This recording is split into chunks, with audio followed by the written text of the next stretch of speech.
মানুষের মৃত্যু হয় দুইটা টাইমে গো, একটা হলো রাতের বেলা, একটা হলো দিনের বেলা। মানুষের মৃত্যু দুইটা টাইমে হয়, একটা সময় হলো রাতের বেলা, একটা হলো দিনের বেলা। দিন শুরু করেছি মৃত্যুবরণ করি নাই, রাত শুরু করেছি এখনো মৃত্যুবরণ করি নাই। আগামীকাল আপনার আমার জন্য সূর্যোদয় হবে, আপনার আমার জন্য সকাল হবে, কেউ বলতে পারি না।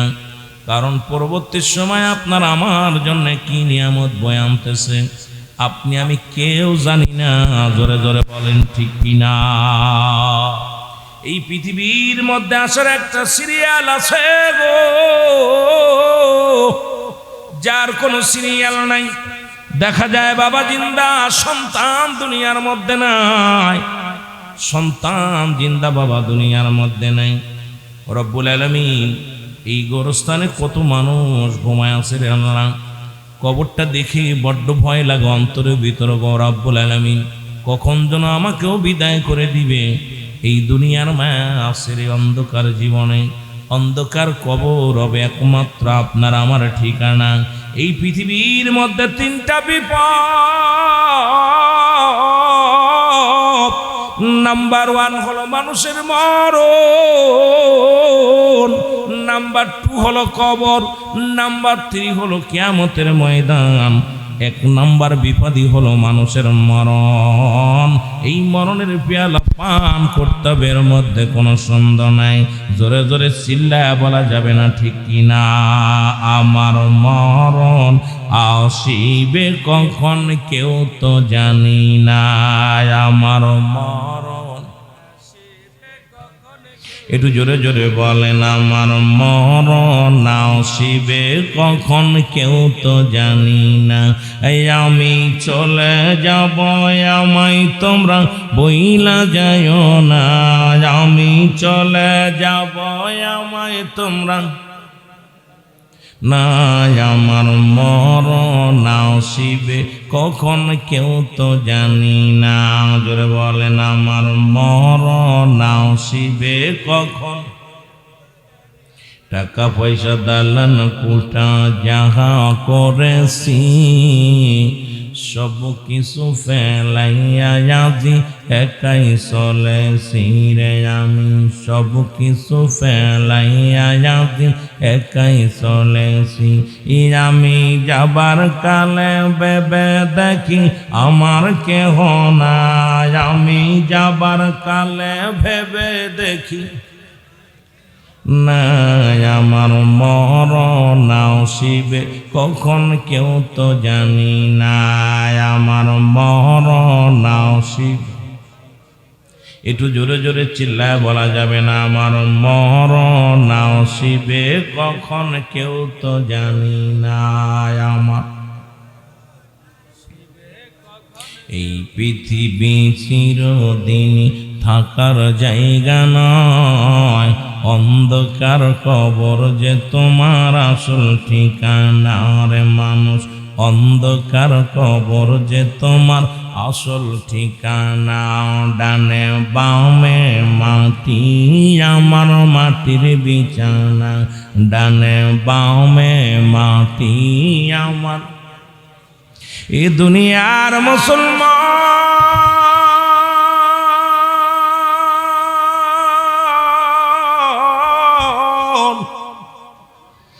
এই পৃথিবীর মাসের চলে যেতে হবে। পৃথিবীর মধ্যে আদম আলাইহিস সালাম থেকে শুরু করে গো, যত পয়গম্বর, যত নবীগণ, যত গাউস কুতুব দুনিয়ার মধ্যে আগমন করলো, সবাই দুনিয়া ছেড়ে চলে গেছেন, থাকার জায়গা নয়। কুরআনুল কারীমের মধ্যে সমস্ত আয়াত অস্বীকার করতে পারবা, ছোট্ট একটা আয়াত অস্বীকার করার মতো ক্ষমতা কারোর নাই। ধরে বলেন ঠিক কিনা? কুল্লু নাফসি যায়কাতুল মাউত, অস্বীকার করার মতো ক্ষমতা কারোর আছে? একটু জোরে বলেন আছে? আপনাদের মধ্যে মরণ নাই কার কার? একটু হাত তোলেন। কার কার মরণ একটু হাত তোলেন। এই দুনিয়ার মুসলমান শোনে না, সুতরাং মরণের পেয়ালা পান করতে হবে। আজকে মুসলমান বাবার কাছে সন্তানের লাশ, সন্তানের কাঁধে বাবার লাশ। এই দুনিয়ার মধ্যে লাশ, ভাই ব্যক্তি জানে কত লাশটা কত ভারী রে মুসলমান, শুনে নাও। ওই যে বলতেছিলাম, 1 নম্বরে হলো মরণ। এই মরণ থেকে পালানোর কোনো পথ নাই, মরণ থেকে বাঁচার কোনো উপায় নাই। মরণ থেকে মুসলমান দূরে কোথায় পালাবে? কোথাও পালানোর জায়গা নাই। আল্লামা মুফতি আমজাদ আলী সাহেব একটা কিতাব লিখলেন, কিতাবের নাম্বার শরিয়াত। এই কিতাবের মধ্যে লিখতে যা বললেন, দুনিয়ার মানুষ শোনো, মানুষ যখন সাধারণ মৃত্যুবরণ করে 70টা তাজা উটের গায়ের চামড়া জবাই না করিয়া উল্টো দিকে টান দিয়া লবণ আর মরিচ লাগা দিলে যতটুকু যন্ত্রণা হয়, এর চাইতে 70 গুণ যন্ত্রণা হলো একটা সাধারণ মৃত্যু। আমরা যারা মরণকালে পায়খানা করে দিই গো, অনেকেই মরণের সময় প্রস্রাব করে দেয়, অনেকেই মরণের সময় মুসলমান চোখ দুটি বড় বড় হয়ে যায়, অনেকের মরণের সময় মুসলমান শুনে নাও, শুনে নাও, জিহ্বাটা বড় হয়ে যায়। তাদের মরণটা কত কঠিন হয়, জোরে জোরে চিল্লায়া বলা যাবে না, ঠিক কিনা? এর কত মানুষের গোসল করাইলা, কত মানুষের দাফন করাইলা, কত মানুষের জানাজা পড়ায়া বিদায় করে দিলা। ও আমার যুবক বন্ধুরা শুনে নাও, ওরে বুড়া হয়ে মরবা এমন কোনো গ্যারান্টি নাই, ওরে 2 দিন পরে মরবা এমন কোনো গ্যারান্টি নাই। যে কোনো মুহূর্তে আজরাইল চলে আসবে, যে কোনো মুহূর্তে ধরা পড়ে যাবেন। এই মরণ থেকে পালানোর কোনো পথ নাই, জোরে জোরে বলেন ঠিক কিনা? পালানোর মতো কোনো ব্যবস্থা কোনো ব্যক্তিরে দেওয়া হয়নি। এর মুসলমান মরণের ওষুধ খুঁজতে যাইয়া কুরআনুল কারীমের মধ্যে 25 জন নবীর কথা উল্লেখ আছে গো। আর একজনের নাম, যিনি লোকমান হাকিমের নামটা আছে মুসলমান, উনি পৃথিবীর মধ্যে জঙ্গল দিয়া যখন রওনা হয়ে যাইতো, জঙ্গলের লতাগুলো ডাকতে বলতে, লোকমান তুমি আমারে নিয়ে যাও, অমুক রোগের ওষুধ ছেড়ে যাবে, লোকমান রে তুমি আমারে নিয়ে যাও, তুমি আমাকে নিয়ে যাও, আমি অমুক রোগের ওষুধ ছাড়ার জন্য আল্লাহ আমারে দুনিয়ায় পাঠাইছে। এইরকম প্রতিটা গাছে তারে ডাকতে বলতে, আমি এই কার্যকারী ওষুধ, আমি এইটা তোমার জন্য, এইটা আমি তোমার মঙ্গলের জন্য। ও যুবক বন্ধুরা শুনে নাও, শোনো গো, লোকমান হাকিম তামাম পৃথিবীর উপর জঙ্গল খুঁজলেন, কিন্তু খুঁজতে চাইলেন যে অমরত্ব লাভ করা যায় কেমনে, মৃত্যু নাই এমন কোনো গাছ পাওয়া যায় কিনা, এমন কোনো ওষুধ পাওয়া যায় কিনা।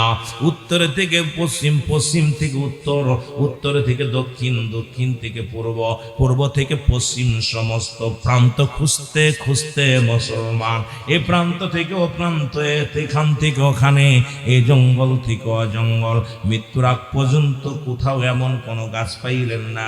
সন্তানদের ডাকতে বলে, ও আমার বাচ্চারা শোনো, আমি লোকমান তামাম পৃথিবী তন্ন তন্ন করে ঘুরলাম, কোথাও পাইলাম না, কোথাও পাইলাম না মরণ থেকে বাঁচার কোনো ওষুধ। সুতরাং পৃথিবীর মধ্যে যেখানেই থাকো না কেন রে বাবা, এই মরণ যেদিন আসবে পালানোর কোনো পথ পাওয়া যাবে না, পালানোর কোনো রাস্তা পাওয়া যাবে না। আমার বাগানরা সেই মালাকুল মউত আসবে, এর মধ্যে কোনো সন্দেহ আছে কি না?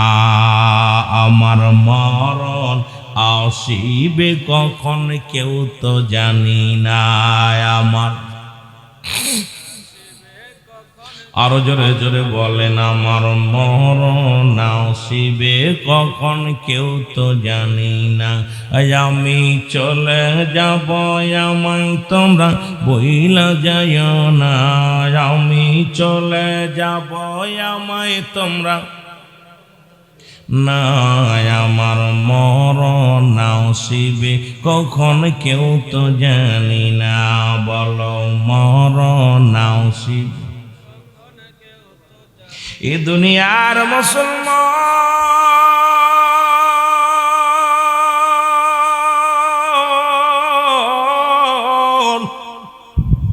এই মরণের কথা বলতে যায় একটা কথা মনে পড়ে গেল।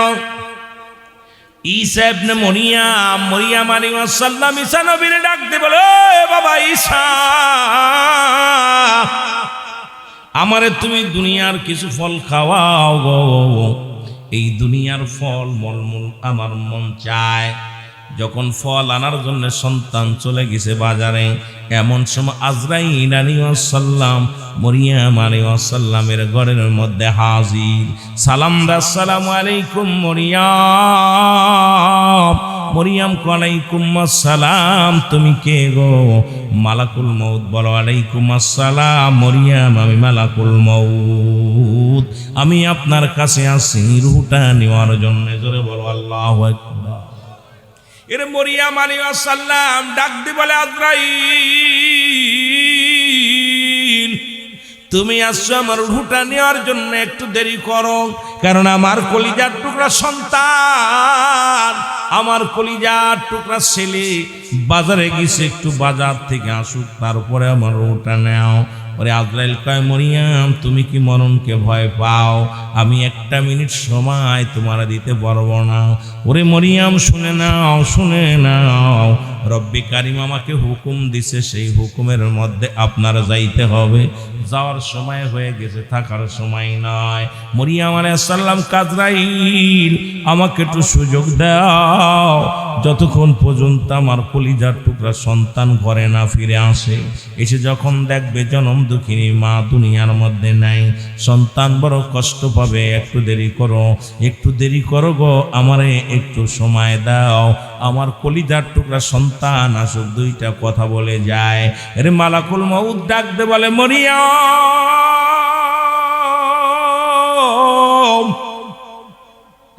তুমি মৃত্যুকে কেন এত ভয় পাও? মৃত্যুকে কেন এত ভয় পাও গো? তুমি মৃত্যুর জন্য প্রস্তুতি হও, আর সময় তোমারে দেওয়া যাবে না।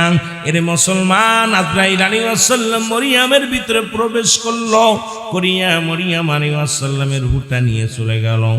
ঈসা আলাইহিস সালাম দুনিয়ার মধ্যে আগমন করে দেখে মা আর দুনিয়ার মধ্যে নেই। মা দুনিয়ার মায়া ছেড়ে চলে গেছে, দুনিয়ার মায়া ছেড়ে কব মুসলমান।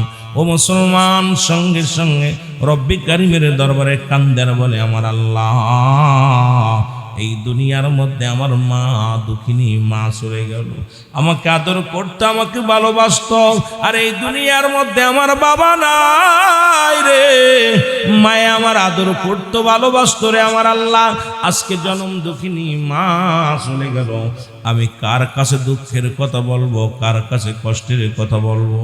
চোখের পানি ছিঁড়ে ছিঁড়ে কাঁদতে লাগলো। হঠাৎ চিন্তা করে যায় রে মন, আরে আমার মার সঙ্গে আজরাইল কি রূপ ব্যবহার করেছে, একটু জানা দরকার, বোঝার দরকার। এবার মায়ের কাছে এসে ডাকতে বলে, রব্বুল আলামিন, আপনি তো জিন্দা ডারে মরা মুসলমান, মৃত্যু ডারে জীবিত বানানোর শক্তি আমারে দিছো গো, এই ক্ষমতা তুমি আমারে দান করেছো। ও আমার আল্লাহ, আমি আমার মাকে একটু জাগাইয়া, আমাকে একটু উঠাইয়া জিগাইতে চাই, আমার মার সঙ্গে আজরাইল কি রূপ ব্যবহার করেছে। ওরে মুসলমান, যখন ডাক দিতে সঙ্গে সঙ্গে দুঃখিনী মা একটা ডাক দিছে মা, সঙ্গে সঙ্গে মা উঠে পড়ছে রে। যুবক বাবারা ডাক দে বলে, মা গো, তোমার সনে আজরাইল কি রূপ ব্যবহার করেছে একটু বলো গো। মরিয়াম আলাইহিস সালাম ডাক দে বলে, বাবা ঈসা, এই দুনিয়ার মধ্যে তোমাকে আনার সময়, তুমি দুনিয়ার মধ্যে আগমনের সময় যত কষ্ট, যত দুঃখ, যত কষ্ট অনুভব করেছি, তার চাইতে মালাকুল মউত যখন আমার জানটা নিয়ে গেল, তার চাইতে দ্বিগুণ, তার চাইতে 1000 গুণ কষ্ট আমি বেশি পেয়েছি। এর ডাক দে বলে, রব্বুল আলামিন,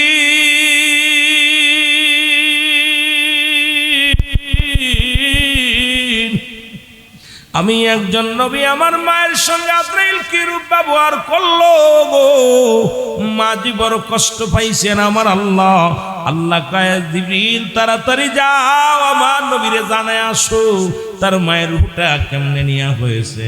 আজরিল আমিন আসে সালাম দে, আসসালামু আলাইকুম হে আল্লাহর নবী, আল্লাহর নবী। ডাক দে বলো আলাইকুম আসসালাম। আগে বলো আমার সঙ্গে কি রূপ ব্যবহার করেছে আজরাইল, আমি জানতে চাই। আজরাইলের সামনে খাড়া, ডাক দে বলে হুজুর, এই দুনিয়ার মধ্যে একমাত্র ইমানদারের জানটা বাইর করার জন্য এই জমিনের মধ্যে আমি আগমন করি। আপনার মা জান্নাতি, এই কারণে দুনিয়ার মধ্যে আমি আগমন করি। এত কঠিন হয়, তাহলে কঠিন মৃত্যুটা কত কঠিন। আজকে আমরা যারা মরণের সময় পায়খানা করে দিই, আজকে যারা আমরা মরণের সময় প্রস্রাব করে দিই, আজকে যারা আমরা মরণের সময় চোখ দুটি বড় বড় করে দিই, আজকে যারা মরণের সময় একটা অঙ্গ ব্যাকা হয়ে যায়, আজকে আমাদের মরণের সময় পায়খানা প্রস্রাব পর্যন্ত করে দিই, তাদের মরণটা কত কঠিন হয় একবার চিন্তা করে দেখার দরকার। এই মরণ থেকে পালানোর কোনো পথ নাই, জোরে বলেন ঠিক কিনা? ওরে আজ না হয় কাল তুমি যাইবা কবরে, যাবার বেলায় দেখবে চেয়ে গো তোমার ছবি রইল পড়ে, যাবার বেলায় দেখবে চেয়ে। বলো আজ না হয় কাল তুমি, আজ না হয় যাইবা কবরে, যাবার বেলায় দেখবে চেয়ে গো তোমার ছবি রইল পড়ে, যাবার বেলায় দেখবে চেয়ে গো। তোমার দাদাই গেছে, বাবাই গেছে, কেউ আসলো না ফিরে। দাদাই গেছে, বাবাই গেছে, কেউ আসলো না ফিরে। তোমার তো যাইতে হবে রে ও ভাই অন্ধকার কবরে, তোমার তো যাইতে হবে রে। বলো আজ না হয় কাল তুমি, আজ না হয়, জোরে বলে না, আজ না হয় কাল তুমি যাইবা কবরে, যাবার বেলায় দেখবে চেয়ে গো তোমার ছবি রইল পড়ে, যাবার বেলায় দেখবে চেয়ে গো। এ দুনিয়ার মুসলমান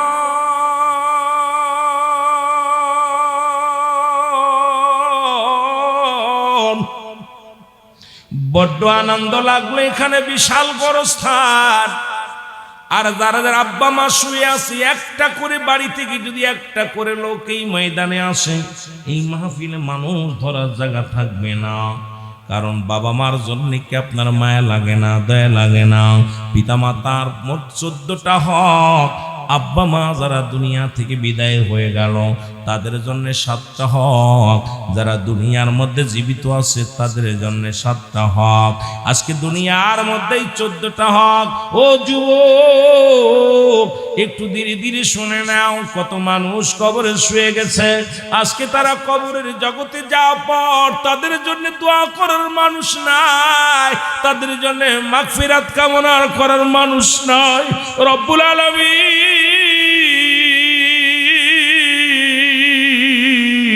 কোন দিন যেন আমার ডাক এসে যাবে, ওই অন্ধকারের কবরে ঘুমাই পড়ে আমার আল্লাহ, ও আমার আল্লাহ, আমাদের ওই মরণের সময় নসিবে কালেমা নসিব করে দিও আল্লাহ। মরণের পরে যেন আপনজনের আমার জন্য দোয়া করে জোরে জোরে চিল্লায় বলা যাবে না আল্লাহু আকবার। মানুষের 1 নাম্বার বিপদ হলো মানুষের মরণ। এই মরণের থেকে বাঁচার মতো কোনো পথ নাই, জোরে বলেন ঠিক কিনা? আমার ভাইয়েরা, আমার বন্ধুরা, আমার কথাগুলো শুধু মরণের ভিতরে থাকলে হবে না। 2 নাম্বার বিপদ হলো কবর। 2 নাম্বার বিপদ হলো কবর। আজকে দুনিয়া আমাদের এমন ভাবে ধরে ফেলেছে, রবিজি বলছেন বালহুয়া খেলাফ, এই দুনিয়াটা পচা দুর্গন্ধ মরি। মানুষের চরিত্র হলো কুকুরের চরিত্র। কুকুর যেমন দুনিয়ার মধ্যে মরি পাইলে খুশি হয়, সে জামানার মানুষগুলো সম্পদ পাইলে শুধু খুশি হবে। এই দুনিয়ার মোহে মানুষগুলো পাগল হয়ে যাবে। এই মানুষের ভিতরে কোনো প্রেম থাকবে না, মানুষের ভিতরে কোনো মায়া থাকবে না, কোনো মমতা থাকবে না। ও মুসলমান শুনে নাও, মানুষগুলো দুনিয়াবি হয়ে যাবে। বনি ইসরাইলদের একটা কথা মনে পড়ে গেল গো। ঈসা আলাইহিস সালাম একদিন কবরের পাশ দিয়ে যাইতেছিলেন, হঠাৎ দেখে একটা মুসলমান, শুনে নাও, একটা যুবক কবরের পাশে দাঁড়ায় কান্দে রে। ওরে মুসলমান, কান্নার দিকে গেলেন, আবার দুদিন পরে ওই রাস্তা দিয়ে যখন গমন করলেন, দেখো ওই কবরের পাশে দাঁড়ায়া যুবকটা কান্দে। ঈসা আলাইহিস সালাম যে সালাম বিনিময় করে ডাকতে বলে, ও যুবক, আজ দুদিন আগে দেখলাম তুমি এই কবরের পাশে দাঁড়ায় কান্দো। এই কবরের পাশে দাঁড়ায় কান্দো, তুমি কি বাড়ি যাও না? বলে, হুজুর, যার কবরের পাশে দাঁড়ায় কাঁদতেছি তিনি আমার বিবি। হুজুর, আপনার কাছে একটা দাবি, যদি আপনি হলেন এই জামানার, বর্তমান জামানার নবী, আপনি হলেন মরিয়াম আলাইহিস সালামের কলিজার টুকরা সন্তান, আপনি হলেন ঈসা নবী, আপনার কাছে একটা দাবি করব, হয় আমার বিবিকে কবর থেকে উঠায় দেন, না হয় যেন আল্লাহ আমারে নিয়ে যায়। কারণ আমার এই সুন্দরী বিবির জন্য আমি পাগল। এই দুনিয়ার জন্য যে মানুষ কেমনে পাগল, বনি ইসরাইল লোকদেরকে বুঝাইলেন। মুসলমান শুনে নেন। ঈসা আলাইহিস সালাম ডাক দে বলে, যুবক, ও যুবক, তুমি এখানে না দাঁড়িয়ে থেকে বাড়ি যাও, কারণ এই দুনিয়ার মায়া ছেড়ে সবারই চলে যেতে হবে। এই দুনিয়া থাকার জায়গা না, এই দুনিয়া থাকার জায়গা না। যুবক বলে, হুজুর, হয় আমার বিবিকে এখান থেকে আমার উঠায়া দিতে হবে কবর থেকে, না হয় আমাকে দুনিয়া থেকে নিয়ে যেতে হবে। কারণ আমি আমার বিবির ছাড়া ঘুমাইতে পারি না, আমি আমার বিবির ছাড়া খাইতে পারি না, আমার বিবির ছাড়া সময় কাটে না। হুজুর, আমার বিবির এনে দেন, আমার বিবির এনে দেন। ঈসা আলাইহিস সালাম ডাক দে বলে, যুবক রে, তোমার, ও যুবক, শুনে নাও, তোমার বিবির কবর কোনটা? বলে, হুজুর, ওই যে ওইটা। সঙ্গে সঙ্গে কবর থেকে যখন ঈসা আলাইহিস সালাম ডাক দিছে, ডাক দেওয়ার সঙ্গে সঙ্গে কবর থেকে একটা যুবক লাফ দিয়ে উঠছে। দেখে সমস্ত গায়ের মধ্যে সাপ জোড়ানো, সমস্ত গায়ের মধ্যে আগুন লাগানো রয়েছে। সঙ্গে সঙ্গে ঈসা নবীকে দেখে যুবক পড়ে ফেলেছে, লা ইলাহা ইল্লাল্লাহু ঈসা রুহুল্লাহ।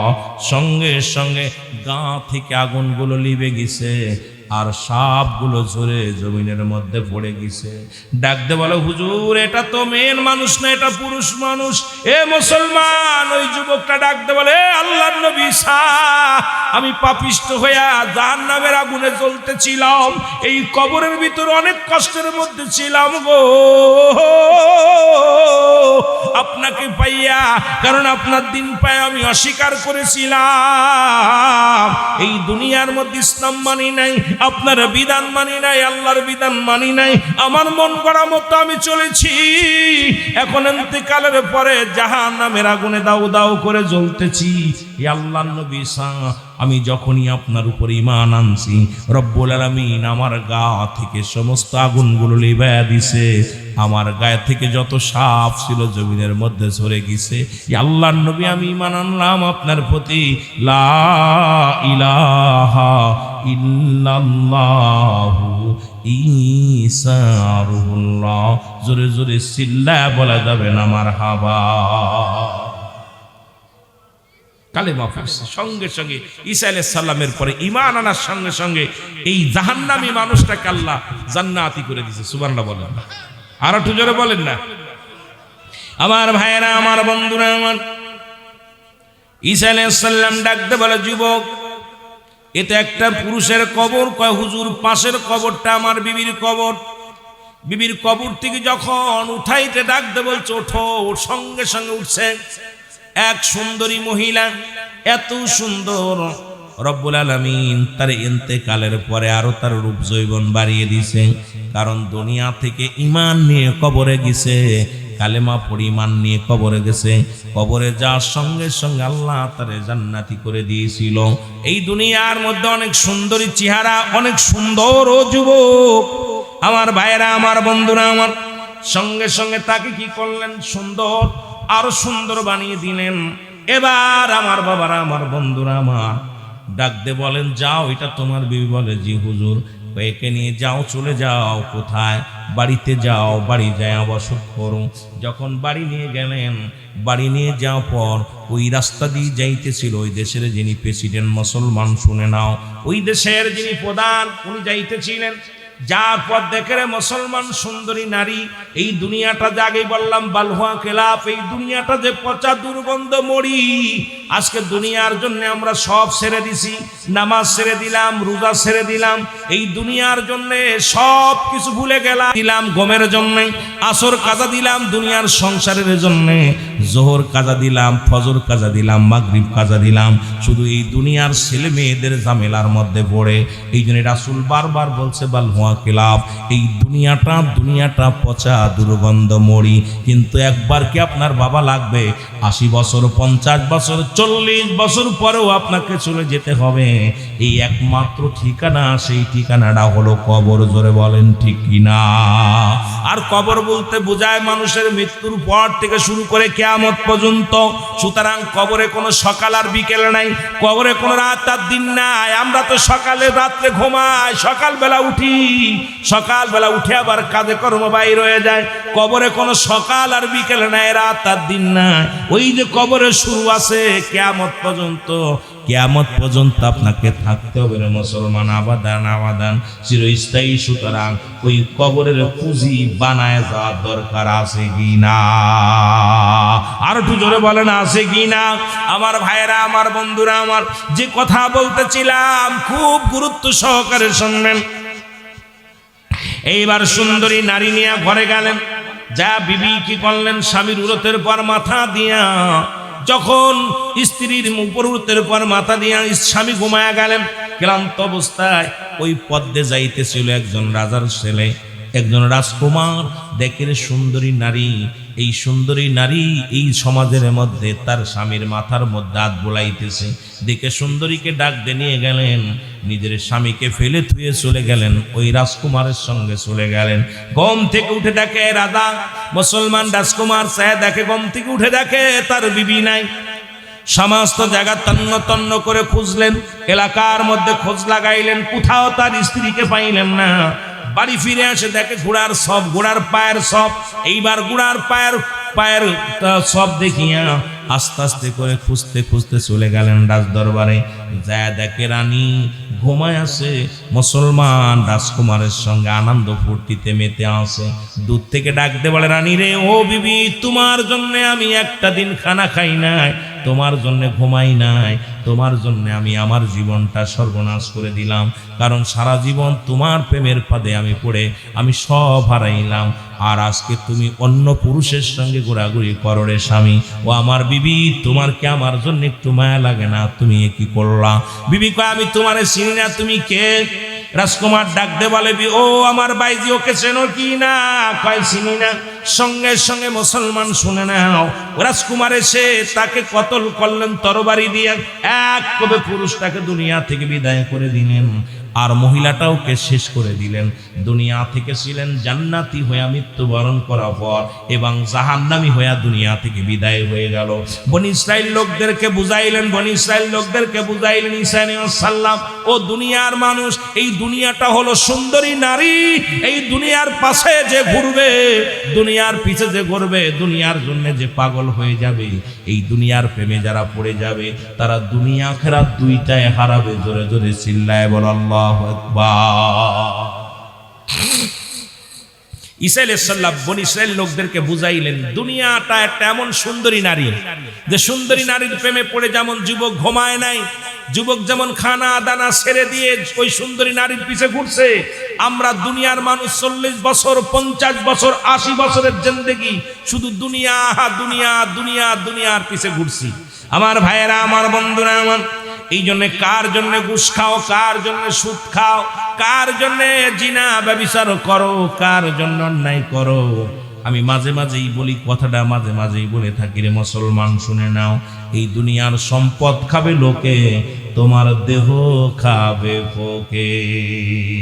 এই যে টাকার পাহাড় গড়লা, সম্পদের পাহাড় গড়লা, কিছু নিয়ে যেতে পারবা না, কারণ এই কবরে যারা শুয়ে আছে সামনে দেখেন শুধু বালু আর বালি আর মাটি আর মাটি, এর মধ্যে সবাই শুয়ে আছে, কেউ 50 বছর, কেউ 10 বছর, কেউ 20 বছর, কিন্তু এখানে খবর নেওয়ার মতো কেউ নাই কি অবস্থায় আছে তারা।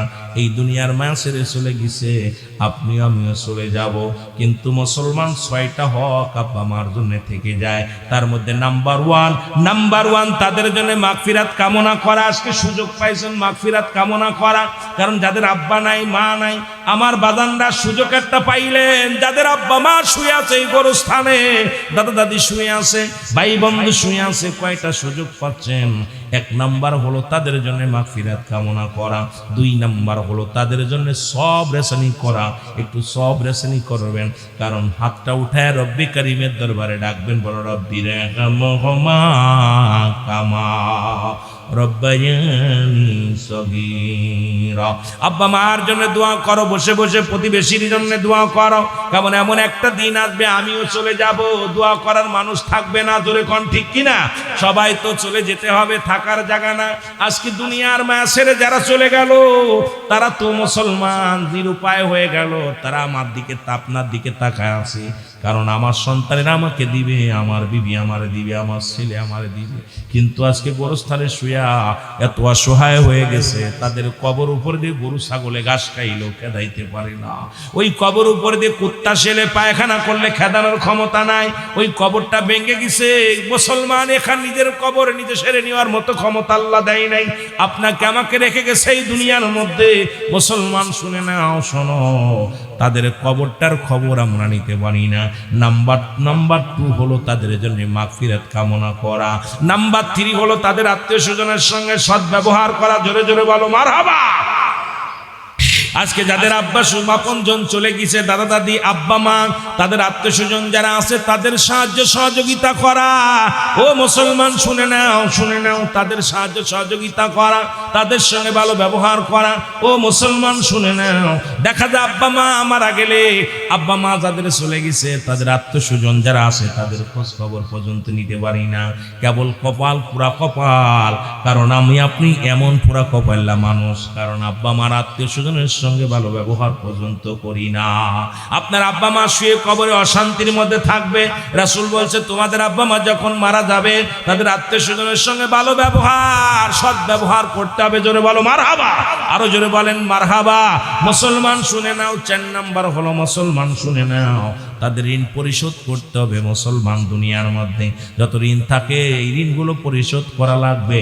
অনেক আব্বা মা দুনিয়া থেকে বিদায়ের পরে ঋণ থেকে যায়, ঋণগুলো পরিশোধ করা লাগবে।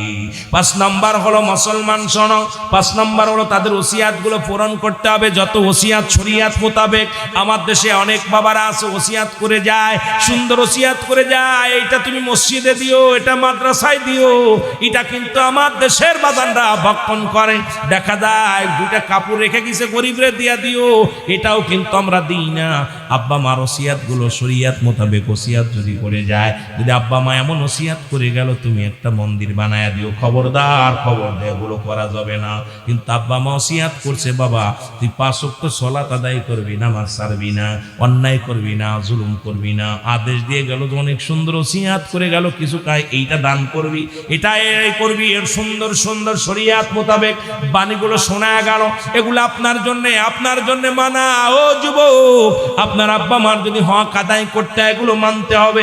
অনেকের মুসলমান বাবা আমি মরে যাওয়ার পর আমার কবরটা জিয়ারত করবি, প্রতিনিয়ত দেখা যায় বছরে একদিনও ছেলেরা আসে না, বাবারে আমার জন্য কোরআন তেলাওয়াত করবি, কোনোদিন আসে না।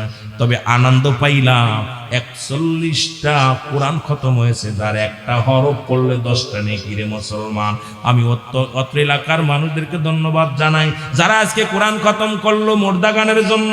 আল্লাহ রাব্বুল আলামিন জীবিত যারা আছে তাদেরকেও তুমি ক্ষমা করে দাও, যারা দুনিয়া থেকে চলে গেছে তাদেরকেও তুমি ক্ষমা করে দাও, কারণ তুমি দয়ার সাগর, তোমার দয়া ছাড়া এই বান্দার কোনো উপায় নাই। ধরে বলেন ঠিক কিনা? এ আমার ভাইরা, আমার বন্ধুরা, আমার 6 নাম্বার হলো আপনার আত্মীয়স্বজন যারা করা, ভালো ব্যবহার তো আছে, এরপরে সাহায্য সহযোগিতা করা। কিন্তু আমার দেশে বাপ মা মরে গেলে করে মুসলমান দেখা যায় একটা মিলাদ পড়াই না। আবার এখন তো আমাদের ফতুয়া এসে মিলাদ করা যাবে না, বাপ মার জন্য কোনো দান ধ্যান করা যাবে না। দান ধ্যান করলেও মানুষের নজরে লাগে। ও আমার বাবারা, আমার বন্ধুরা, আমার আব্বা মা দুনিয়া থেকে চলে গেছে, তাদের সবের জন্যে, তাদের নেকির জন্যে, তাদের আত্মীয় স্বজন যারা আছে তাদেরকে সাহায্য সহযোগিতা করবেন, তাদের মুসলমান খোঁজ খবর নিবেন।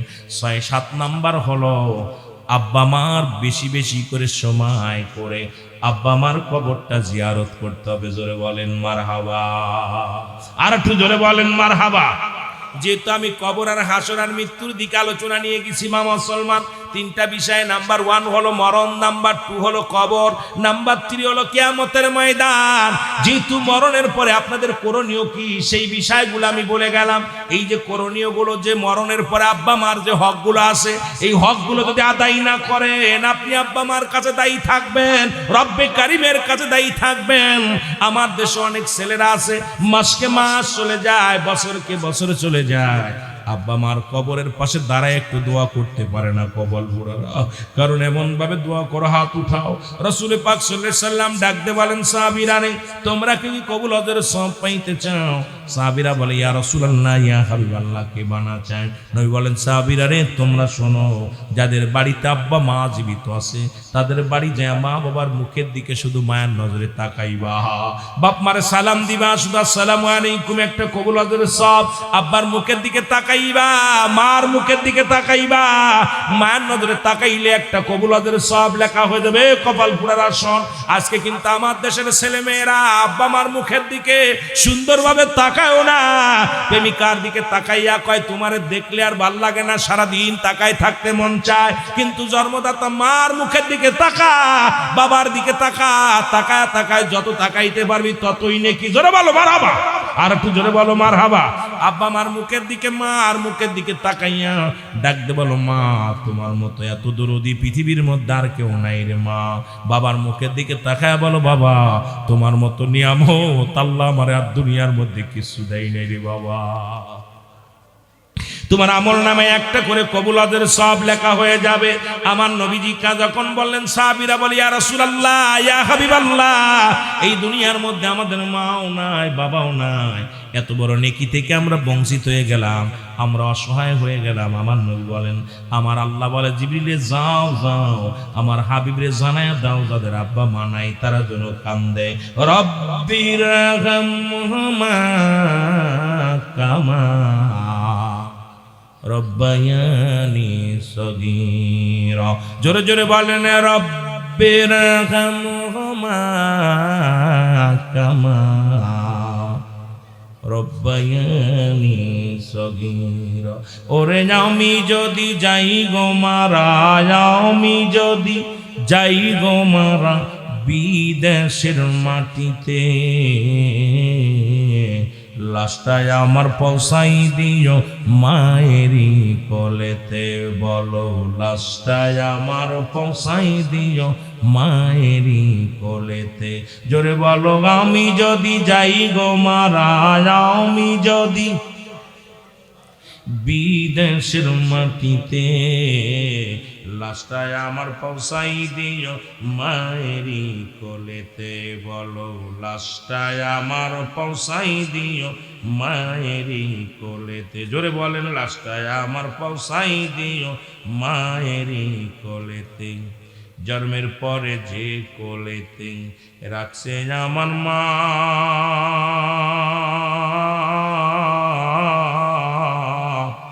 অগো জন্মের পরে যে কোলেতে রাখছে আমার মা, সেই মারে না দেখাইয়া আমায় দাফন দিও না, আমায় কাফন দিও না। জন্মের পরে যে কোলেতে রাখছে আমার মা, সেই কোলেতে মাথা রেখে নিদিরা যেতে চাই, আমি নিদিরা যেতে চাই। আমার মায়ের মুখটি দেখলে পারে, আমার মায়ের মুখটি দেখলে পারে শান্তি পাবো কবরে। লাশটায় আমার পৌঁছাই দিও মায়েরই কোলেতে, বলো লাশটায় আমার পৌঁছাই দিও। ওরে আমি যদি যাই গো মারা, আমি যদি বিদেশের মাটিতে, লাশটায় আমার পৌঁছাই দিও মায়েরই কোলেতে, বলো লাশটায় আমার পৌঁছাই দিও। এই জগতে মায়ের মতো নাই কেউ আপন,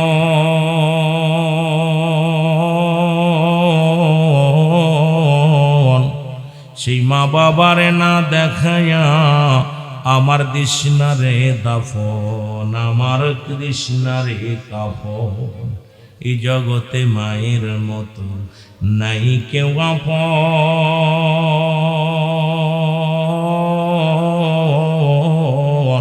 সেই মা বাবারে না দেখায়া আমার তৃষ্ণারে কাফন, আমার তৃষ্ণারে দাফন। আমার মায়ের মুখটি দেখলে পারে, আমার মায়ের মুখটি দেখলে পারে শান্তি পাবো কবরে।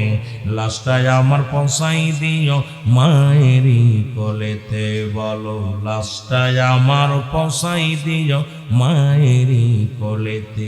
ওরে আমি যদি যাই গো মারা, আমি যদি যাই গো মারা বিদেশের মাটিতে, লাশটায় আমার পৌঁছাই দিও মায়েরই কোলেতে, বলো লাশটায় আমার। এ দুনিয়ার মুসলমান,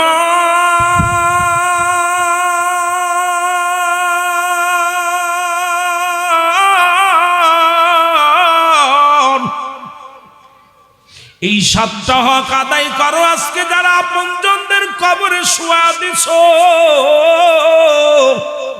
এর নাম্বার 2 বিপদ হলো মানুষের কবর।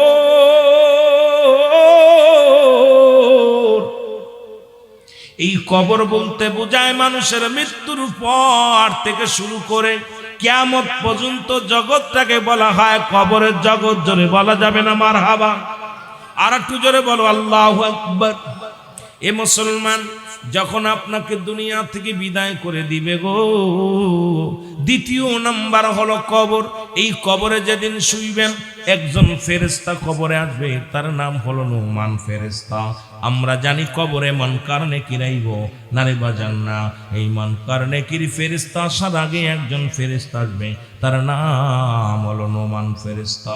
এই হাতের মধ্যে 2টা কাগজ থাকবে, আয়া ডাকতে বলবে, জসিমউদ্দিন আবেদী আত-তাহিরি সাহেব ওঠো।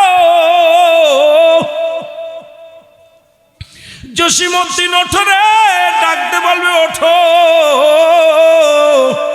এইবার ডাকতে উঠে একটা পত্র ধরে দিবে হাতের মধ্যেই, নাও তুমি 40 বছর 50 বছর তুমি দুনিয়ার জিন্দেগি কাটাইলা। এই কত তুমি দুনিয়ার মধ্যে কত রাকাত নামাজ পড়ছো, কতটা ভালো কাজ করেছো, কোথায় দান দিয়ান করেছো, কোথায় মাহফিলে বসেছিলা, কোথায় তুমি দিনের কাজ করেছিলা, দান সদকা করেছিলা। ও বান্দা, এই নাও তুমি কাগজটা হাতের মধ্যে নাও। কাগজটা হাতের মধ্যে নিয়ে বলবে আমি কি করব? কয় লিখে দাও, কারণ যার যার আমল নামার তার লেখা লাগবে। ওই বেড়ার মধ্যে ওই গোরস্থানে যেদিন আপনাকে আমারে শোয়া দিবে, সেদিন ওই দিন মুসলমান যার যার আমল নামার তার লেখা লাগবে। মুসলমান ওদিন টিপসই চলবে না, ওদিন কোনো মুসলমান বলা যাবে না আমি জানি না, আল্লাহ কিছু জানি না, কাজ হবে না। ওরে যুবক বন্ধুরা, দিলের কান্ডা লাগে শোনো। নুমান ফেরেশতা ডাকতে বলবে, বান্দা লিখে দাও। বান্দা হাতের মধ্যে পত্রখানা নিয়ে ডাকতে বলবে, ফেরেশতা আমি লিখবো কেমনে? আমার কাছে তো কোনো কলম নাই। ফেরেশতা ডাকতে বলে বান্দারে কলম হলো তোমার ডান হাতের শাহাদত আঙ্গুল মোবারক।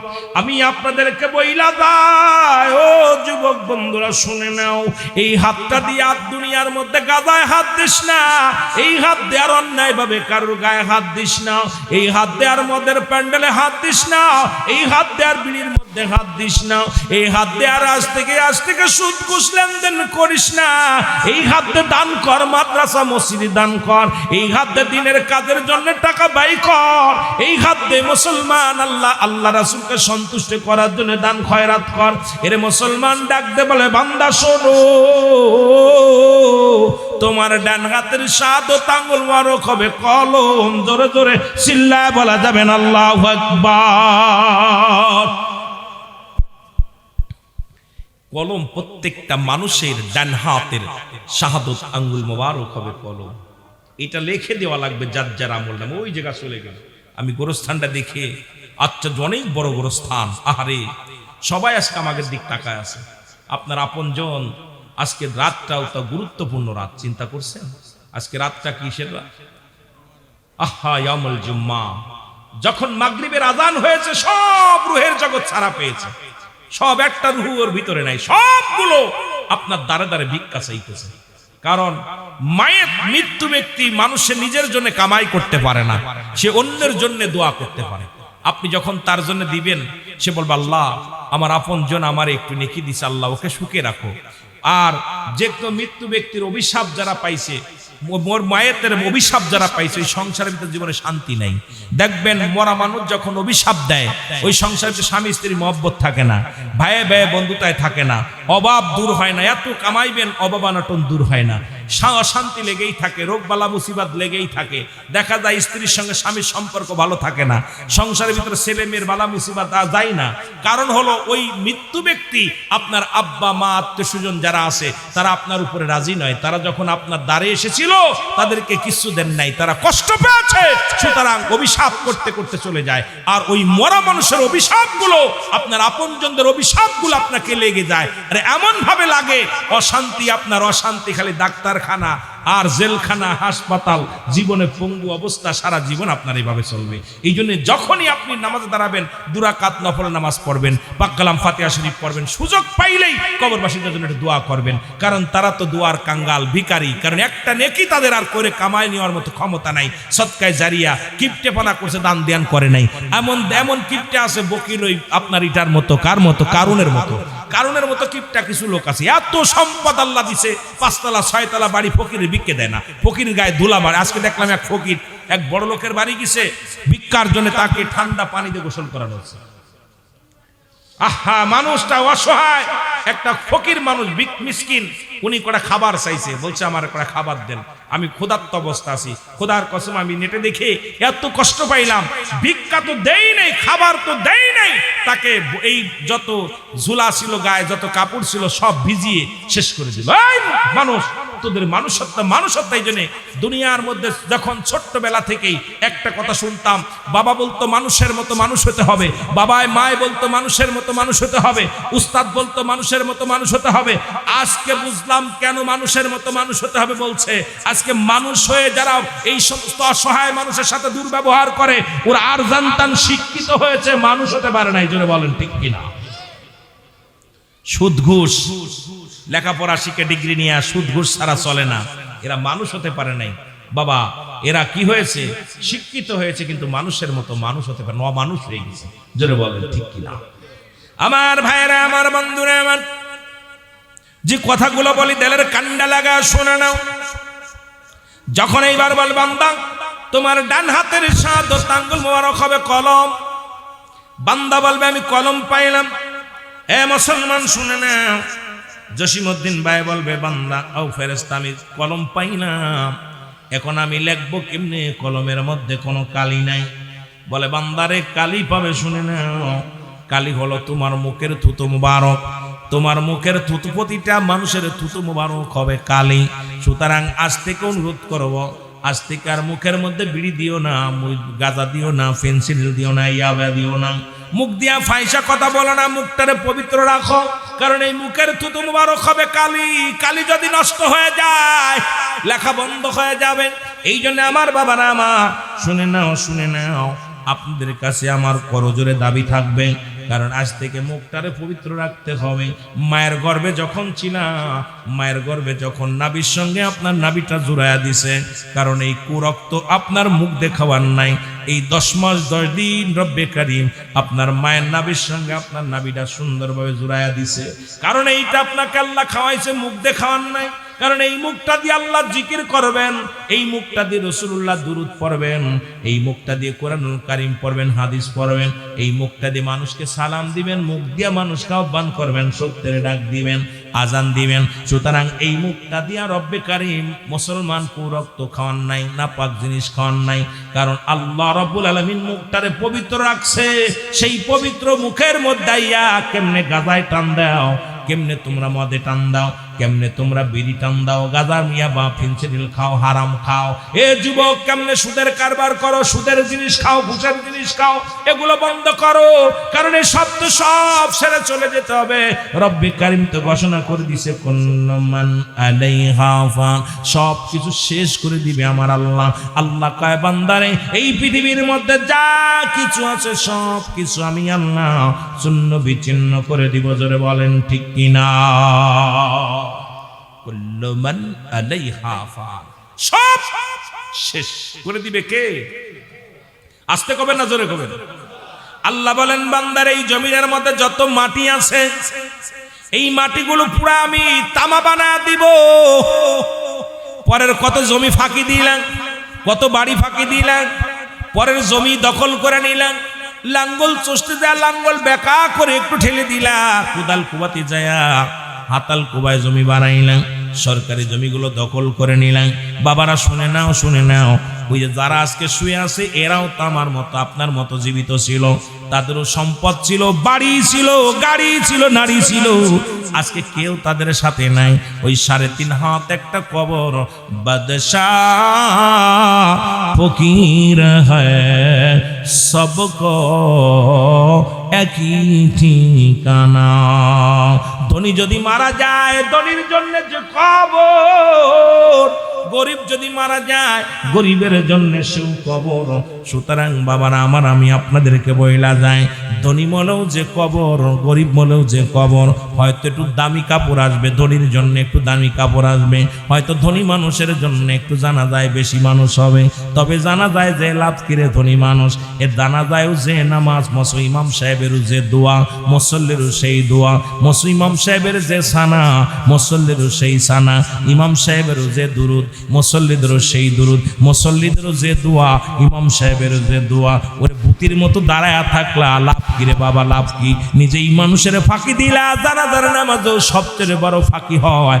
দেখা যায় হাজার হাজার মানুষ দাঁড়িয়ে আছে, দেখা যায় হাজার মানুষের মধ্যে 100 মানুষই দোয়া জানে না, দোয়া দুরুদ জানে না।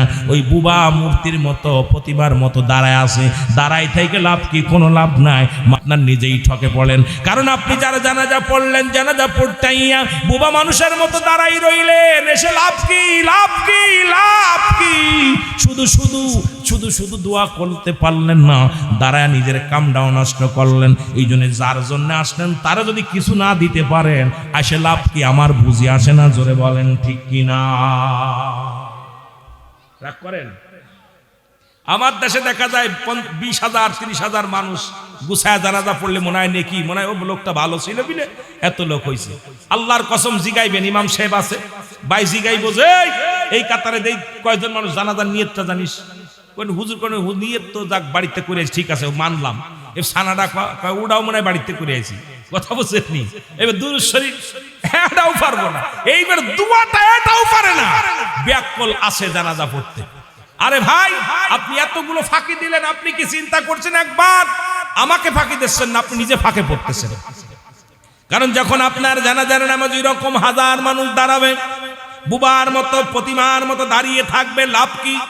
শুধু লোক দেখানো, মানুষ দেখবে হাজার লোক দাঁড়িয়ে আছে, আপনার জন্য কোনো উপকারে আসবে না। এই জন্য উপকারে আসার জন্য এলেম শিক্ষা করার দরকার, আলেমের দরকার। এমনও যদি 10টা মাদ্রাসার ছাত্র আসি আপনার জানাজার পাশে দাঁড়ায় যায়, আপনি চিন্তা করবেন আপনার জীবনটা বড় ধন্য। কারণ ওই মাদ্রাসার 10টা ছাত্রই তারা নিয়ত জানে, দোয়া জানে, সানা জানে, দুরূদ শরীফ জানে। তারা দোয়া করবে, হাত উঠায় আল্লাহর দরবারে জানাজার নামাজও পড়বে। আর গ্রামের 90 মানুষ আসিয়া তারা যেটুক করতে পারে না, 90 জনের 100 জন, 90 জনের হয়তো 5 জনই জানাজার নিয়ম জানে না। এমন মানুষ দাঁড়ায় লাভ নাই। এই জন্য এমন মানুষগুলো যদি দাঁড়ায় যায় জানা যায়। এই জন্য মুসলমান শুনে নাও, আলেম ওলামার সঙ্গে ভালো সম্পর্ক রাখার প্রয়োজন। কারণ এমন একটা দিন আসবে, এদিন চলে যাওয়ার পর আমার ইমাম সাহেব আমার কাজে লাগবে, আমার হাফেজ সাহেব আমার কাজে লাগবে, আমার মৌলানা সাহেব আমার কাজে লাগবে। এই জন্য আলেমদের সঙ্গে ভালো ব্যবহার করার দরকার আছে কিনা? এই যে হয়তো রাগ করেন না, আমাদের প্রধানমন্ত্রী খালেদা জিয়ার জানাজা হইল 30 কয় তারিখে, 30 তারিখে না 1 তারিখে, লক্ষ মানুষ হয়েছে। আপনি দেখবেন সব কিভাবে দাঁড়াইছে, নেতা কর্মীরা কেমনে দাঁড়াতে হয় জানা যায় এটাও বোঝে না। অনেকেই ফিলি তাকাইছে, কারণ ওদের এখনো কোন ভাবে দাঁড়াইতে হবে। ওরা কি জুম্মার নামাজ পড়তেছে, না ঈশার নামাজ পড়তেছে, না ফজরের নামাজ পড়লো, তাও বুঝি আসে না। তা বোঝা গেল যে আমাদের দেশে শিক্ষা অর্জন করছে, কিন্তু এখন এই যে জানা ছোটখাটো জিনিস, কারণ আপনার সন্তান যখনই বড় ছোট হবে তখন থেকে জানাজার নিয়মগুলো শিখতে হবে, যাতে করে আপনার কাজে লাগে। জোরে বলেন ঠিক কিনা? আপনার আমার কাজে লাগে। দুঃখের বিষয় হলো যে সন্তান আদি শিখাইছি, দাঁড়ায় প্রসাব করে, বসে করতে পারে না। কিছু না জানলো কোরআন শরীফটা শিক্ষা দিবেন, কিছু না জানলেও সন্তানকে কি করবেন, 10টা সূরা শিক্ষা দিবেন, যাতে করে নামাজটা সহি শুদ্ধভাবে পড়তে পারে। যদি কিছু তাও না পারেন, দয়া করে মায়া করে জানাজার নিয়মগুলো শিখাবেন, যাতে আপনার ছেলে আপনার জন্য দোয়া করতে পারে। আমার বাবারা হালাল হারাম বুঝাবেন ছেলেটাকে, ছেলে মেয়েদেরকে হারাম হালাল বুঝাবেন, যে এইটা হারাম এইটা হালাল, তাহলেও আপনার জীবনটা ধন্য হবে। আমার ভাইয়েরা, আমার বন্ধুরা, আমার কথাগুলো বলতে গেলে অনেক কথা চলে আসে। কথাগুলো বলতে গেলে শুধু কথার প্রতি কথা এসে যায়। আমার বাবারা, আমার যখন বলবে বান্দা তোমার মুখের থুতু মুবারক হবে কালি, যখন কালিটা পেয়ে যাবে বান্দা ডাক দে বলবে আমাকে কালি পাইলাম, এখন আমারে কাগজ দাও, লিখবো কোথায়? লেখার তো কোনো কাগজ নাই। 3 টুকরা কাপড়ের কাপড় দেওয়া হয়, 5 টুকরা কাপড়ের কাপড় দেওয়া হয়। প্রথম কাপড়ের কাপড়টা টান্দে খুলে নিবে বান্দা লেখো, তাড়াতাড়ি লেখো। বান্দা সেকেন্ডের মধ্যে পুরোটা লেখা হয়ে যাবে। এবার হাত থেকে ছিনিয়ে নিয়ে আর একটা কাগজ ধরাইয়া দিবে, বান্দা এই নাও লেখো। এবার দেখবে বান্দা এই 40 বছর কোথায় কোন মেয়ে নিয়ে গল্প করেছিলাম, কোথায় সুদ খাইলাম, কোথায় ঘুষ খাইলাম, কোথায় অফিসে বইয়া ঘুষ খাইলাম, কোথায় মুসলমান দিলের কান্ডা লাগা শোনানো, কোথায় কারো ফাঁকি দিছো, কোথায় কোন মেয়েটারে নিয়ে চলে গেছো, কোথায় কোন মেয়ের সঙ্গে নির্জনে জিনা ব্যভিচার করেছো, কোথায় তুমি অন্যায় কাজ করেছো, মদ খেয়েছো, গাঁজা খেয়েছো, সবগুলো আপনার সামনে, আপনার আমার সামনে হাজির হয়ে যাবে। আমার ভাইরা, আমার বন্ধুরা, আমার বান্দা তাকায় দেখে ডাকতে বলবে আল্লাহর ফেরেশতা, আমি তো এগুলো করি না, আমার দ্বারাই সম্ভব নয়, সব কিছু সামনে হাজির। বান্দা লিখে দাও, জসিমউদ্দিন সাহেব লিখে দাও, তাড়াতাড়ি লেখো। বান্দা তখন বলবে আমি লিখতে পারবো না। ডান দিক থেকে চাপ দিবে, ডান দিকের মাটিগুলো বাম দিকে চলে যাবে, ডান দিকের হাড্ডিগুলো বাম দিকে চলে যাবে, বাম দিক থেকে চাপ দিবে, বাম দিকের হাড্ডিগুলো ডান দিকে চলে যাবে, উপর থেকে চাপ দিবে, নিচে থেকে চাপ দিবে। এমন ভাবে আপনাকে আঘাত করা হবে, এমন ভাবে মুসলমান এক একটা আঘাত করবে, শত শত গজ মাটির নিচেই চলে যেতে হবে। আবার তাকে উত্তোলন করা হবে। কবরে যে আযাব হয়, যদি বিশ্বাস না হয়, আপনাদের যদি বিশ্বাস না হয়, আমি রুহুল আমিন সিদ্দিকী বলে যাই, আগামীকাল আপনার মা বাবার কবরের পাশে একটা গরু বানবেন, ছাগল বান্ধিয়া ভালো খাবার দিবেন, খাবার দিয়া নিরালয় গোপনে দাঁড়ায় থাকবেন, আড়ালে যে দাঁড়ায় থাকবেন, দেখবেন ওই গরুটা ঘাস খাবে আর টালুমালু তাকাবে, চোখ দিয়া দর করে পানি ছেড়ে দিবে। ও মুসলমান, রশি ছিঁড়াছিঁড়ি করবে, টানাটানি করবে, টালুমালু তাকাবে আর চোখ দিয়ে দর করে পানি ছাড়বে, রশি ছিঁড়াছিঁড়ি করবে। কারণ কবরের আযাব একমাত্র মানুষ এবং দানব বুঝতে পারে না, তাছাড়া সবাই বুঝতে পারে, পৃথিবীর সব মানুষ বুঝতে পারে। এই যে কবরের পাশে যখন হেঁটে যান, কবরবাসী ডাকতে বলে আমার ভাই, ও আমার ছেলে, ও আমার প্রতিবেশীরা, তোরা আমার পাশ দিয়ে চলে যাস। আজ 2 মাস হয়ে গেল, 1 বছর হয়ে গেল আমি শুয়ে আছি, আমার আপনজনের আমারে কিছু দেয় নাই, আমার ভাই আমার বাবারা কেউ কিছু দেয় নাই, তোরা আমারে ভুলে যাস না, তোরা আমারে ফেলে যাস না। হে মুসলমান, গোরস্থানে আজকে জানাজা দেওয়ার হাকিকতটা সবচেয়ে গুরুত্বপূর্ণ হলো এখানে যে কোনো একজন দিনের বেলা একজন আসবে দোয়া করতে।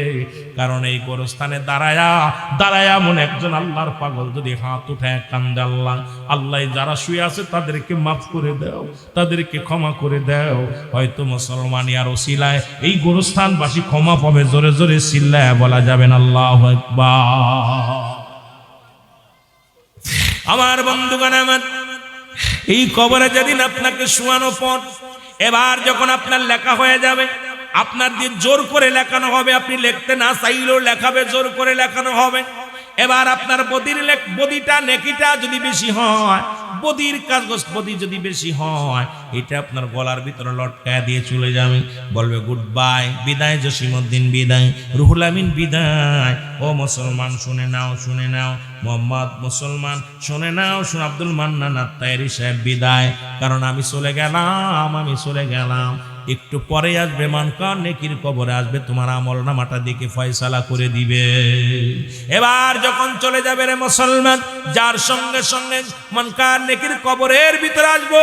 ও যে মুসলমান শোনো, এই যে কেরামন কাতিবিন যা লেখা রাখছে, আমি আগেই বলেছি, এগুলো সব কিছু কিন্তু নুমান ফেরেশতা আপনার দিয়ে লেখাবে। সবগুলো লিপিবদ্ধ করে নিবে আপনার দিয়ে, আপনার নিজের হাত দিয়ে নিজে লেখা লাগবে। এবার মানকার নেকির ফেরেশতা কবরে আইয়া দেখবে বান্দার আমল নামাটা, দেখিয়া বান্দা বড় আফসোস করবে, হাইরে বান্দা, এই 40টা বছর 50টা বছর তুমি কাটাই না এই দুনিয়ার মধ্যে, তুমি জুয়ার প্যান্ডেলে মদের প্যান্ডেলে কাটাই না এই দুনিয়ার মধ্যে, অন্যায় পথে তুমি কতই না সময় নষ্ট করলা। 5 ওয়াক্ত নামাজ পড়ার সময় পাও নাই, হালাল খাওয়ার সময় পাও নাই, সত্য বলার সময় পাও নাই, পর্দার বিধান মেনে চলার সময় পাও নাই। ও বান্দা, তোমার জন্য ভয়ঙ্কর জায়গা, সেই জায়গাটা একটা না দুটি না। আল্লাহ বলো লিল কাফিরিন, তোমাদের জন্য প্রস্তুতি করা আছে। আল্লাহ রাব্বুল আলামিন বলে একটা নয় দুটি নয়, তোমাদের জন্য, মুনাফিকদের জন্য, কাফেরদের জন্য একটা নয় দুটি নয়, 7টা জাহান্নাম প্রস্তুতি করা আছে। জোরে জোরে চিল্লায়া বলা যাবেন আল্লাহু আকবার। কত সাদের পাখি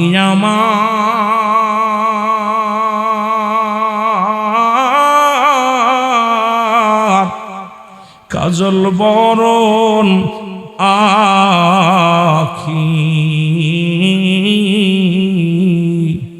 সময় থাকতে বুঝলাম না রে, বুঝলাম না সালাকি, সময় থাকতে বুঝলাম না রে, বুঝলাম না সালাকি।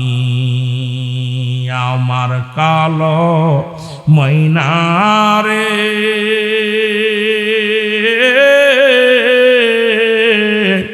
আমার সোনা পাখি রে, ওরে একদিন তো যাবের পাখি উড়িয়া, বলো একদিন তো যাবের পাখি উড়িয়া। বড়র পাতা গরম জালে শোয়া মশারির তলে, গোসল করাইবে সবাই আসিয়া। ছেলে মেয়ে পাশে এসে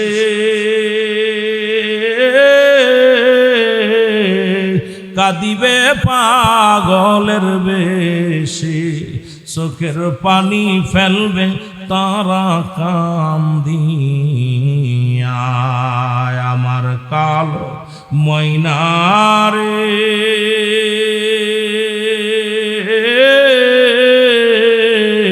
আমার সোনা পাখি রে, ওরে একদিন তো যাবের পাখি উড়িয়া,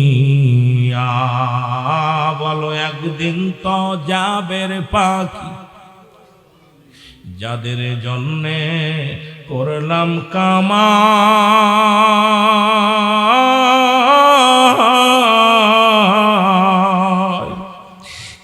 গেল না সঙ্গে আমার, যাদের জন্য করলাম কামাই,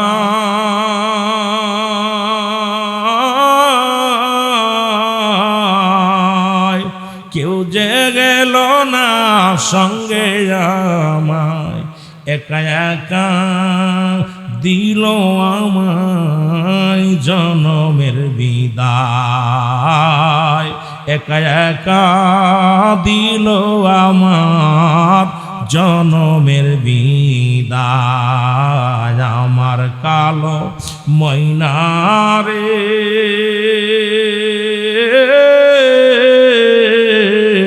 আমার সোনা ময়নারে, ওরে একদিন তো যাবের পাখি উড়িয়া, বলো একদিন তো যাবের পাখি। এ দুনিয়ার মুসলমান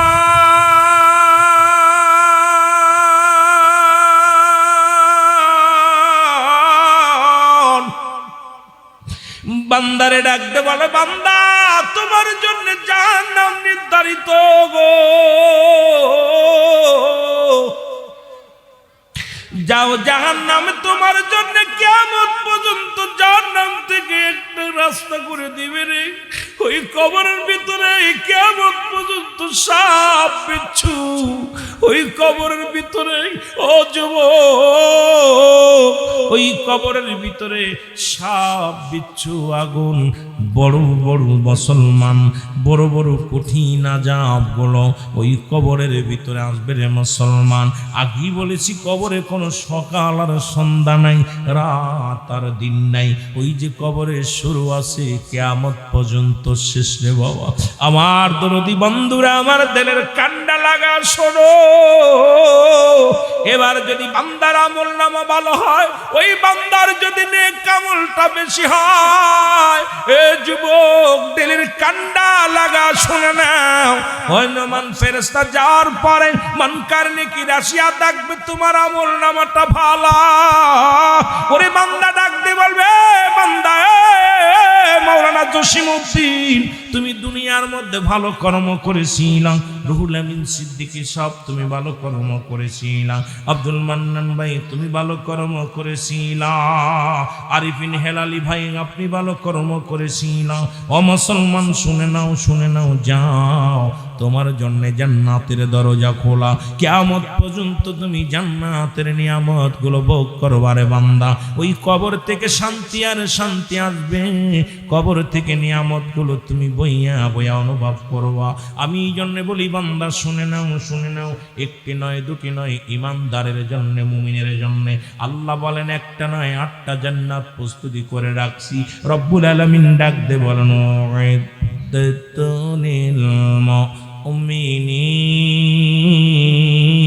মুমিনদের জন্য মুত্তাকিনদের জন্য আল্লাহ প্রস্তুতি করে রাখছে 8টা জান্নাত। ইমানদারেরা শোনো, এই দুনিয়া কদিনের জন্য থাকবা, চিরস্থায়ী ঠিকানা হলো আপনার আমার কবর। সুতরাং এই দুনিয়ার লোভে, দুনিয়ার মায়ায় আজকে প্রথম কাপড় পরিধান করেছিলে তুমি মানুষের সাহায্যে, আবার দ্বিতীয় যখন তুমি শেষ কাপড় পরিধান করবা অন্যের সাহায্যে। আজকে এই গোরস্থানে যারা শুয়ে আছে তারা প্রথম কাপড় পরিধান করেছিল মানুষের সাহায্যে, আবার যারা চলে গেছে তাদেরও মুসলমান কাপড় শেষ বিদায়ের কাপড়টা পরাইয়া দেওয়া লাগছে অন্যের সাহায্যে। তাহলে এত অহংকার কেন, এত হমিকা কেন রে বাবা? এই দুনিয়ার সব ছেড়ে চলে যেতে হবে, এই দুনিয়ার কিছু থাকবে না রে মুসলমান। আমি এই জন্য আপনাদেরকে বারবার বারবার অনুরোধ করে যাই, ছেড়ে দাও, ছেড়ে দাও, রং তামাশা ছেড়ে দাও, আল্লাহর দিনের পথে ফিরে আসো, 5 ওয়াক্ত সালাত আদায় করো, মুসলমান হালাল খাদ্য খাও, কারণ বিশ্বাসের বিশ্বাস নাই ও মুসলমান আগামী দিন বাঁচবো বলতে পারি না। কত ছেলে বিদেশের মাটি থেকে ছাড়ে লাশ কফিনে করে দেশের মাটিতে চলে আসছে। সুতরাং আমি যে আগামী দিন বাঁচবো বলতে পারি না। আমি আপনাদেরকে উদাত্ত আহ্বান করে যাব, এই মাহফিলে যারা বসেছেন, এই মাহফিল কমিটিতে যারা আছেন, এই গোরস্থানের জায়গাটা ঠিক করে রাখবেন, এই কবরটার জায়গা ঠিক করে রাখবেন। জোরে জোরে চিল্লায়া বলা যাবেন আল্লাহু আকবার। এর গোরস্থানে একটু জায়গা বাইনা করে রাখ রে, গোরস্থানে একটু জায়গা বাইনা করে রাখ। এখনই তো আসতে পারে চলে যাওয়ার ডাক রে, গোরস্থানে একটু জায়গা বাইনা করে রাখ। বলেন গোরস্থানে একটু জায়গা বাইনা করে রাখ রে, গোরস্থানে একটু জায়গা বাইনা করে রাখ। কথা হলো সব ওই এক কথায় কুল্লু মান আলাইহা, সব শেষ করে দিবে কে? জোরে বলেন কে? ফিরাউন, নমরুদ, কারুন, যারা খোদাই দাবি করেছিল তারাও নাই। এই কুমিল্লার জমিনে কত টাকাওয়ালা, কত পয়সাওয়ালা মানুষ এমপি মন্ত্রী ছিল, তারাও নাই।